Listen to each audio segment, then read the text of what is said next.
प्रतिशोध भारत ने ऐसा लिया और आगे भी प्रतिशोध ऐसा जारी रहेगा कि पाकिस्तान खुद स्वीकारेगा। भारत की एयरफोर्स ने तो यह कहा था कि हमने 2 टारगेट हिट किए थे पाकिस्तान के भीतर, मुरीद के, बहावलपुर। पाकिस्तान खुद आके बढ़कर कह रहा है नहीं नहीं 2 नहीं थे, 8 थे। आप सोचिए, ऑपरेशन सिंदूर भारत ने जितना बताया है ना, उससे कहीं ज्यादा व्यापक था और यह मार बहुत बुरी पड़ी है पाकिस्तान को। प्रतिशोध हिंदुस्तान का इस बार और बड़ा होगा आगे। और एक प्रतिशोध उधर, क्या रशिया यूक्रेन से ऐसा प्रतिशोध लेने वाला है कि ऐसी लपटें उठेंगी कि दुनिया उसमें सुलग उठेगी। आज इसी के इर्द गिर्द प्रतिशोध। पहली खबर देखिए, पाकिस्तान का डोशियर में बड़ा कबूलनामा। ऑपरेशन सिंदूर में 20 नहीं 28 ठिकाने तबाह। 20 नहीं 28 ठिकाने तबाह। भारत ने काफी अंदर तक जाकर जवाबी कार्रवाई की है, पाकिस्तान खुद मान रहा है। पाकिस्तान ने डोजियर में 8 नए ठिकानों का जिक्र किया, टारगेट किया। एयर मार्शल पीके श्रीवास्तव मेरे साथ मौजूद हैं। जब यह कहा गया था कि मुरीद के और बहावलपुर ये वो 2 जगहें हैं, ये हमने दिखाया भी था, अब उन्होंने ये कहा है कि नहीं, सिर्फ वो नहीं, 28 थे कुल और 8 थे उनमें से इंडियन एयरफोर्स ने जिसको टारगेट किया। दिनेश, ऐसा चोट गिनने में थोड़ा टाइम दीजिए। आप तो एकदम तुरंत कैसे बता देंगे? आइए, थोड़ी चोट गिन रहे हैं, गिनने में टाइम लग रहा है। हाँ। और आपको पता ही है कि हिंदुस्तान जब देता है तो कम ही कहता है, देता ज्यादा है, देता है तो ज्यादा देता है, तो कहता लेकिन कम। अब उन लोगों के लिए भी इसमें एक बड़ा संदेश है। जब हम खबरें बता रहे थे और अभी खबरों का जाहिर है ऑफिशियली कई चीजों का कंफर्म होना एक के बाद दूसरा टाइम आ रहा है, तो वो किया जा रहा है। और कई ऐसी चीजें हैं जो हम नहीं बताएंगे, वो दुश्मन मुल्क खुद बता रहा है। वहां हमारे देश में कई लोग थे जिनको चाहिए था कि नहीं, ये खबर बता रहे हैं तो तुरंत ये बताइए कि गंगा जल में खड़े हो जाइए और जलते हुए तवे में खड़े हो। अब ये बताएं कि ये जो खबरें हैं उन पर, इस पर उनका क्या कहना है। लेकिन मेजर गौरव आर्य, 28 डोजियर एक तैयार किया गया है, 28 जगहों पर हमको मार पड़ी है। और इंडियन एयरफोर्स ने 2 तमाचे नहीं मारे हैं बहावलपुर में, मुरीद के में 8 जगह हमको तमाचे पड़े। ये पाकिस्तानी डोजियर कह रहा है। लेकिन खूबसूरती है कि ये बात इंडियन एयरफोर्स नहीं बता रहा। यही बात है कि इंडियन एयरफोर्स ने कुछ बताया नहीं इसके मामले में। इंडियन एयरफोर्स कह रहा है हाँ ठीक है, जो हुआ सो हो गया। ये पाकिस्तान जब चोट लगते ना, ये उठ के इनका दर्द आ रहा है बाहर, और उठ के बता रहे अरे साहब पता है पेशावर में भी पड़ी थी। अच्छा, पेशावर में हमें नहीं पता, ये तो पेशावर में कहां बता दिया। देखिए, पेशावर, अटक, गुजरात, झंग, ये भावल नगर, ये तमाम जगहों पर इन्होंने ये मिलिट्री टारगेट बताए हैं कि ये कौन कौन से थे और कहां इंडियन एयरफोर्स ने हमको तमाचे मारे जी। अब ये चोट बताने के पीछे इनका मकसद क्या है? ये घाव दिखा के भीख मांगेंगे? ये घाव दिखा के भीख मांगेंगे दिनेश, पहली बात तो ये है। और दूसरी सबसे बड़ी बात है कि ये ना, आप देखिए, आप इसको छुपा नहीं सकते। आप पता है, जब से सीडीएस साहब का बयान आया है कि हमारे कुछ एयरक्राफ्ट्स में हो सकता है क्षति हुई हो हमें, तब से पाकिस्तान के सोशल मीडिया पे, देखिए हमें ट्रोल करना एक बात है, पाकिस्तानी सोशल मीडिया ये कह रहा है कि इंडियंस जब खुल के बता सकते हैं, वो भी फॉरेन कंट्री में, तुम क्यों छुपा रहे हो? मिसाइल तो हमारे सामने गिरी थी, हमें भी जरा जवाबदारी अब इनको देना पड़ेगा, इनको बोलना पड़ेगा कि हाँ बहुत बुरी तरीके से मार पड़ी है, बहुत बुरी तरीके से मार पड़ी है, ये बताना पड़ेगा इनको। अब छिपाया नहीं जा सकता। अब ये घाव रिस्क कर सामने आ रहा है तो कैसे नहीं बताएंगे? मस्कुलर होता, अंदर का पेन होता, हो सकता है बर्दाश्त कर जाते, रात में कराहते, लेकिन ये तो रिस्क रहा है, नासूर बन गया, इसको कैसे नहीं स्वीकारेंगे? अगली खबर देखिए, ये खबर बहुत ध्यान से देखिएगा। ये खबर आपके मेरे जीवन को भी प्रभावित करने वाली खबर है। टीएनटी नीचे पूरा उड़ा दिया। अब इसमें सबसे बड़ी बात यह दिनेश पूछने वाली कि साहब ये क्या करना चाहता है, किसके लिए कर रहा है? Is it just to harm the Russians? नहीं, इससे ज्यादा है। ये जो इसके वेस्टर्न पार्टनर्स हैं, वेस्टर्न पार्टनर्स को ये दिखा रहा है कि रशिया तुम्हारे लिए थ्रेट है और तुम्हारे थ्रेट का मैं सामना कर रहा हूं, मुझे फंड करो, मुझे सपोर्ट करो, मुझे हथियार दो, रूस से मैं लड़ूंगा। ये अपनी मार्केटिंग कर रहा है। ये मैंने परसों भी बोला था, मैं कल भी आज भी यही बात कह रहा हूं। ये ज़ेलेंस्की की मार्केटिंग, जो सबसे बड़ा जोखिम पूरी दुनिया जिसकी तरफ ध्यान दे रही है और पता नहीं कितनी सतर्क है कि कभी भी ये वर्ल्ड वॉर की तरफ मामला चला जाएगा एक आदमी के इस तरह के पागलपन की वजह से।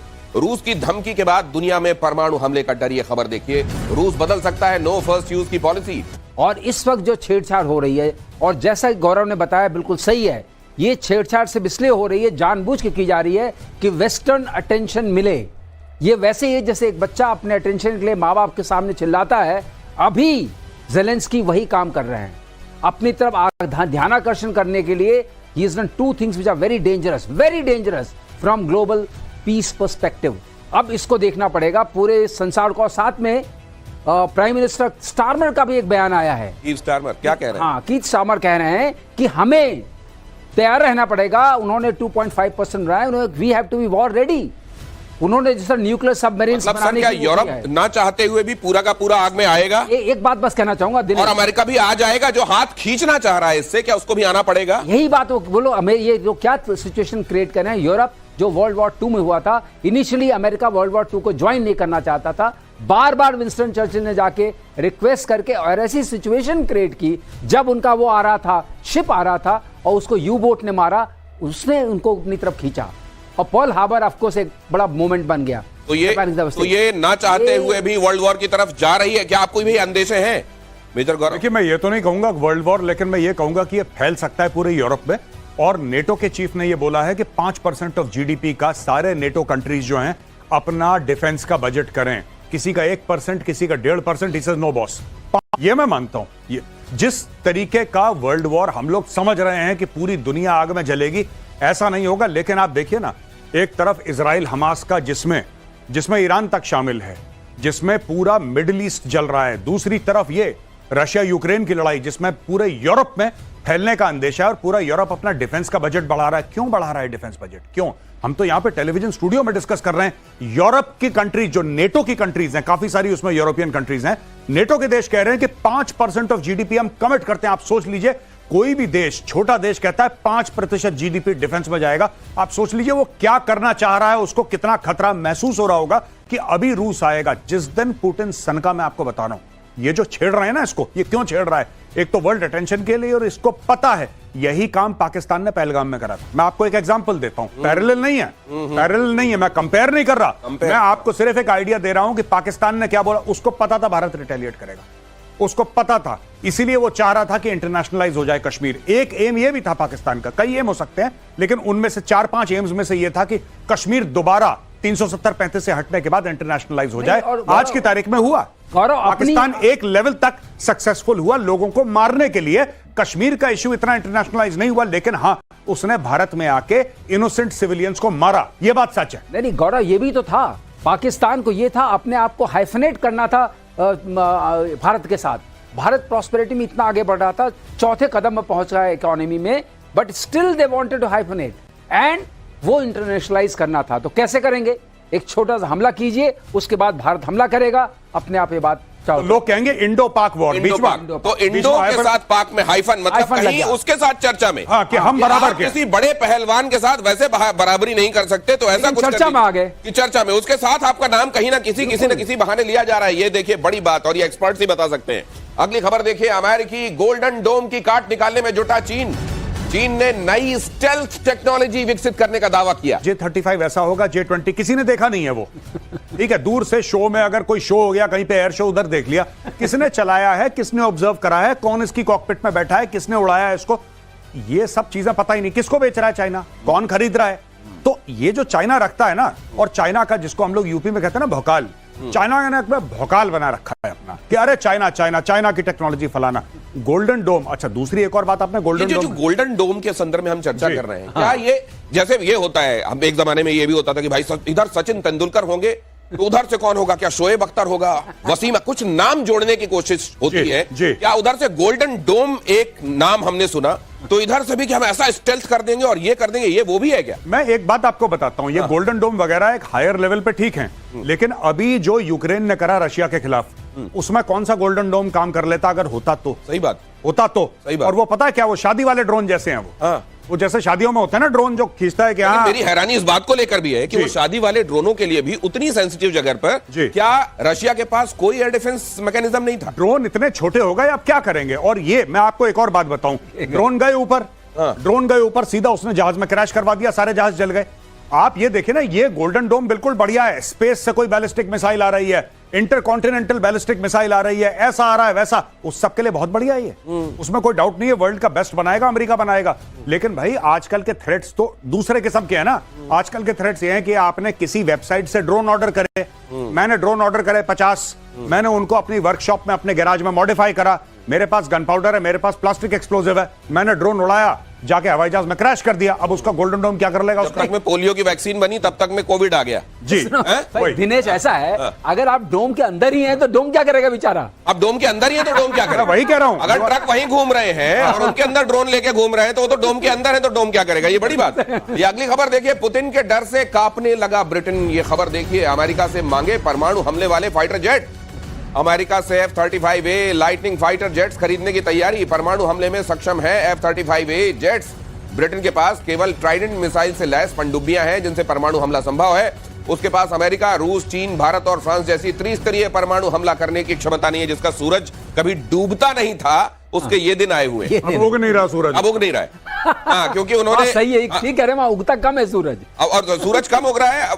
तब तक उग रहा था, ठीक ठाक उग रहा था, जब तक भारत की तरफ उन्होंने निगाह नहीं डाली थी। लेकिन ईस्ट इंडिया कंपनी के बाद उनके लिए अब ईस्ट ही खत्म है, सूरज उगी नहीं। जी, क्या कह रहे थे आप? मैं ये कह रहा था कि जैसे ये न्यूक्लियर ट्रायड जो है सर, क्या ये बड़ा फॉर्मिडेबल, मतलब अगर किसी के पास ये ताकत है, जैसे पाकिस्तान के संदर्भ में हम बात कर लें कि उसके पास वैसी पनडुब्बियां नहीं है, और हवाई जहाज क्या कर सकते हैं वो हमने देख लिया। ये ट्रायड का होना क्या बहुत फॉर्मिडेबल बना देता है? फॉर्मिडेबल ये बना देता है दिनेश कि आप हवा से भी मार सकते हैं, वो शक्ति आपके पास है, जैसे स्ट्रेटेजिक बॉम्बर्स की हम बात कर रहे थे। और दूसरी, आप लैंड से साइलोज में हैं, तो साइलोज फिक्स होते हैं, वहां से आप लॉन्च कर सकते हैं, तो वो आपके पास शक्ति है। और तीसरी शक्ति है आपकी पनडुब्बियों की, जो बहुत बड़ी शक्ति होती है, क्योंकि पनडुब्बियों में क्या होता है कि वो कहाँ है, वो बहुत एक जो जान उस पनडुब्बी में है और बहुत कम चेन ऑफ कमांड को पता रहता है। नेवल हेडक्वार्टर्स में भी सबको नहीं पता रहता है, सिर्फ नीड टू नो बेसिस पर पता रहता है। तो अगर उसके अंदर आपकी परमाणु शक्ति है, तो जब सब कुछ नष्ट हो गया, आप टेक ऑफ नहीं कर सकते हैं, आपके साइलोस पर अटैक हो गया है, तब पनडुब्बी से निकलेगा। तो इसलिए ट्रायड ये अश्योर करता है सेकंड स्ट्राइक कैपेबिलिटी आपके पास है।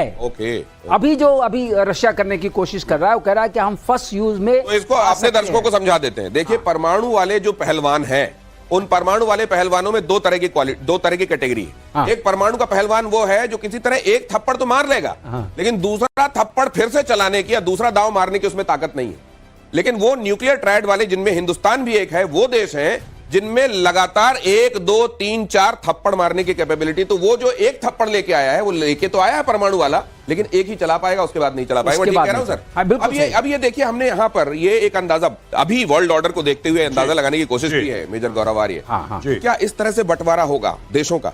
क्या एक तरफिया? और ये स्पेशल ग्राफिक बनाया, बहुत कमाल का ग्राफिक है, इसके लिए हमारी टीम को साधुवाद। Britain, Israel, France, Poland, Sweden, Australia, दक्षिण Korea, America, Canada, Germany, Italy, Norway, Finland, Japan, क्या ये एक तरफ होंगे? क्या चीन, बेलारूस, सीरिया, रूस, ईरान, नॉर्थ कोरिया, क्यूबा दूसरी तरफ होंगे? क्या ये आइडिया लगता? अगर ऐसा होगा जी, तो फिर मैं ये भी बात करना चाहूंगा कि हम अपना नाम किस तरफ कैसे देखें। जी, मैं आपको बता देता हूं दिनेश, ये ऑलरेडी है, ये होगा नहीं है आज की तारीख में जी। और एक लूज कोएलिशन ऑलरेडी बन चुका है। नेटो क्या है? नेटो तो वही है ना जो लेफ्ट हैंड साइड में है स्क्रीन। जी, जी, जी, जी। Most of the countries are part of NATO, वही तो है। और राइट हैंड साइड में आप देखिए कि सबसे बड़ा वहां पे जो इकोनॉमिक सुपर पावर है वो चाइना है, और सबसे बड़ा मिलिट्री सुपर पावर रशिया है वहां पे, और ईरान, ये जितने भी स्टेट है। अब मैं आपको बताता हूं भारत कहां है। G20 जब हुआ था, भारत ने बोला था कि अफ्रीकन यूनियन, भारत ने उसको परमानेंट मेंबर बनवाया, मोदी जी ने जब स्पीच दी।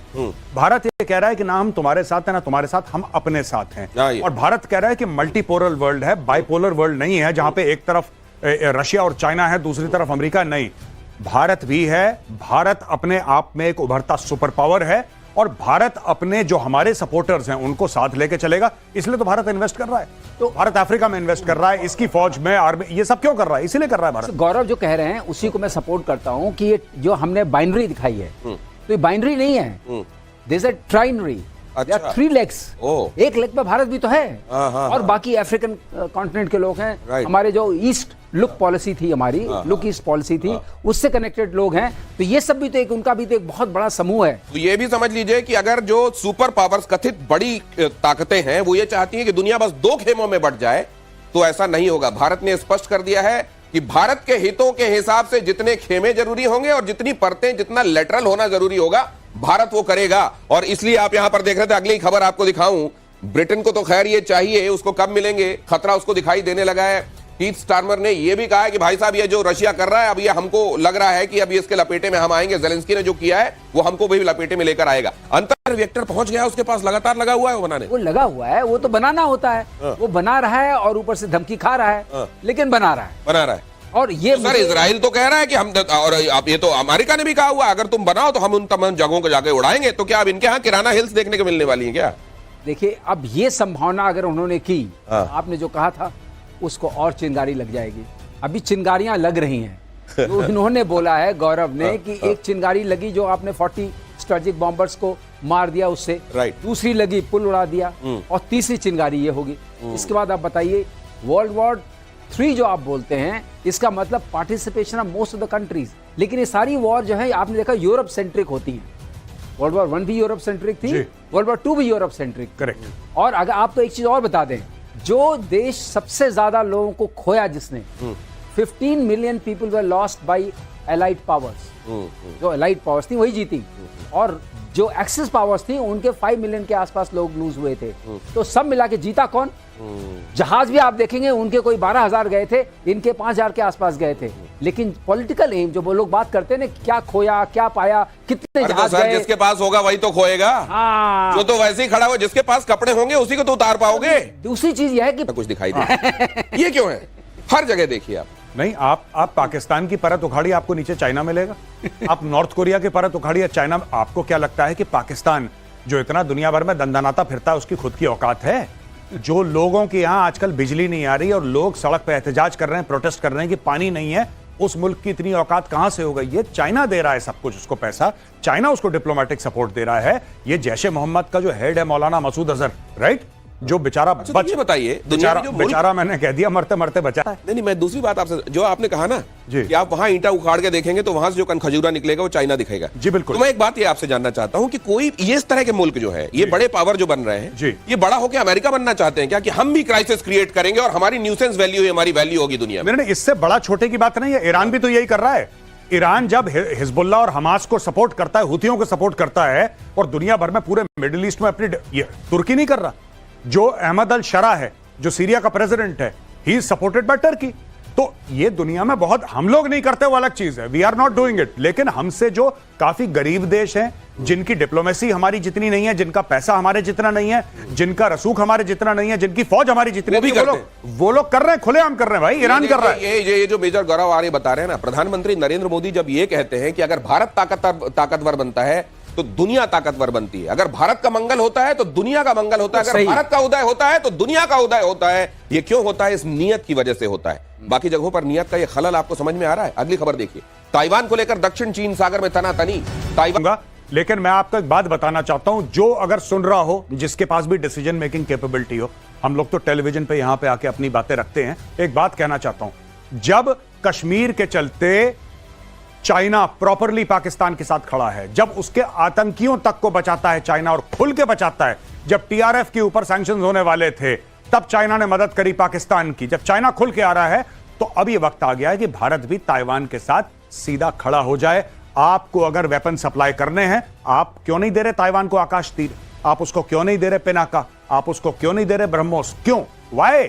आप दीजिए। देखिए, जब आप इनके लिए कांटे बोएंगे, जैसे ये आपके लिए कांटे बो रहे हैं, चाइना इस वक्त पाकिस्तान का इस्तेमाल करके भारत के लिए कांटे बो रहा है, आपका भी यही फर्ज बनता है कि साहब आप भी चाइना के लिए कांटे बोएं, इतने ज्यादा कि चाइना चल ना पाए। देखिए, आपने सप्लाई करी ना फिलीपींस को ब्रह्मोस, आप वही सप्लाई, मैं तो कह रहा हूं फ्री में दो।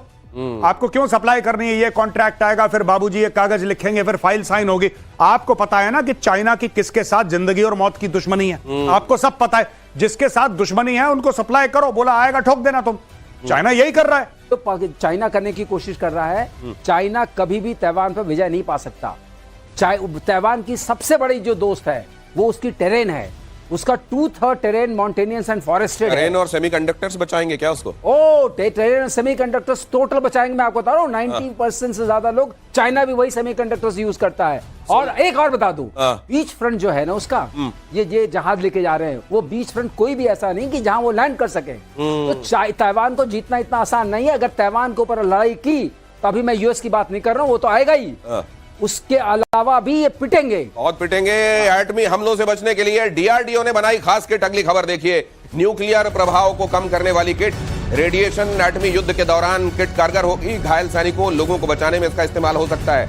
जाहिर है अगर दुनिया उस तरफ जाने का, ये दुनिया उस तरह की ब्रिंकमैनशिप पे अभी खेल रही है कि कब जाने, देखो मैं मार दूंगा मैं, और कहीं से कोई एक गलती मिसकैलकुलेशन हो और ये उस खतरे की तरफ दुनिया बढ़ जाए। और ऐसे में आपको तैयारियां तो रखनी चाहिए, और डीआरडीओ अगर ये कर रहा है तो बधाई का पात्र है।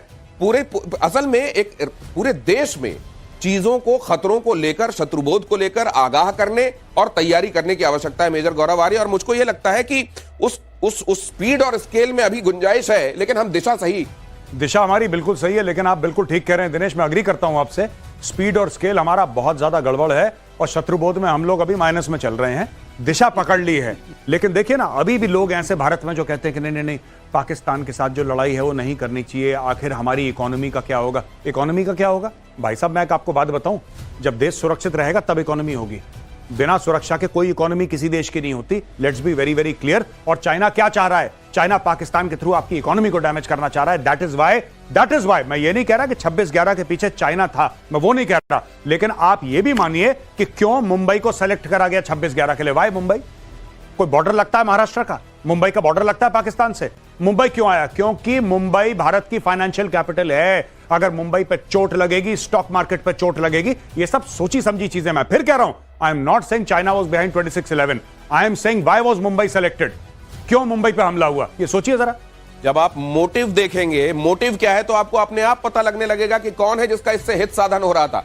पाकिस्तान से एक बड़ी खबर आ रही है, आपके सामने रख रहा हूं। कराची की मलेर जेल है, वहां गोलीबारी हुई, पुलिस ये थे, अच्छा, उनको निकाला है कि भाई आओ और फरार अभी इतने दिनों तक रोटी खिलाई है, आओ अब गोली खा। गोली खा, आप रोटी खा रहा था, आप गोली खा। लेकिन ये जो गोली खा वाले लोग निकाले गए हैं, ये सोच रहे होंगे, आप बार बार इमरान खान की बात करते हैं कि एक वही परिंदा है जो नहीं उड़ पा रहा है वहां से बाहर जी। बाकी तो लोग निकल रहे हैं। एक्चुअली जो मैंने सुनी है खबर, वो थोड़ी सी इससे अलग है। मैंने सुना है कि वहां पे अर्थक्वेक आई थी, भूकंप से एक दीवार गिर गई थी। भूकंप से एक दीवार गिरी थी, तो इन लोगों ने बोला कि बाहर जाओ। ये बाहर जाओ का सिस्टम उन्होंने सीरियसली ले लिया, एक्चुअल में बाहर चले गए और बाहर चले गए 200 से ज्यादा। जब बाहर गए 200 से ज्यादा, फिर भगदड़ आ रहे, फिर ये तो सही में बाहर चलेगा कि साहब आप ही ने बोला था बाहर चले जाओ। सब के सब बाहर चले गए, कोई दीवार फांद के गेट तोड़ के, तो ये लोग बाहर निकल गए। बढ़ते रहे पहले। ये देखिए साहब की बात है, ये भारत और बलोचिस्तान का, अगर आप कैमरा से थोड़ा सा जूम कीजिए जरा, एक बड़ा मैसेज है जो मेजर गौरव आर्य देना चाह रहे हैं। ये देखिए साहब, ये दिल में बलोच भाइयों के लिए ये और सम्मान है। ये बलोचिस्तान इंडिया फ्रेंडशिप का ये फ्लैग है और ये मेरे पास रहता है। It's always here with me, मेरे साथ रहता है ये, और मैं अपने पास रखता हूं इसको, और ये हमारे दिल के पास रहता है। This is always there and I wear it very often. आज मैं कैरी कर रहा था तो मैं ये दिखाना चाहता हूं कि इस प्रकार से है ये, और एक बड़ा संदेश है जी। और अगर यहां पर ताइवान को लेकर बात हुई है तो बलूचिस्तान को लेकर भी यहां से बार बार कहा गया है इस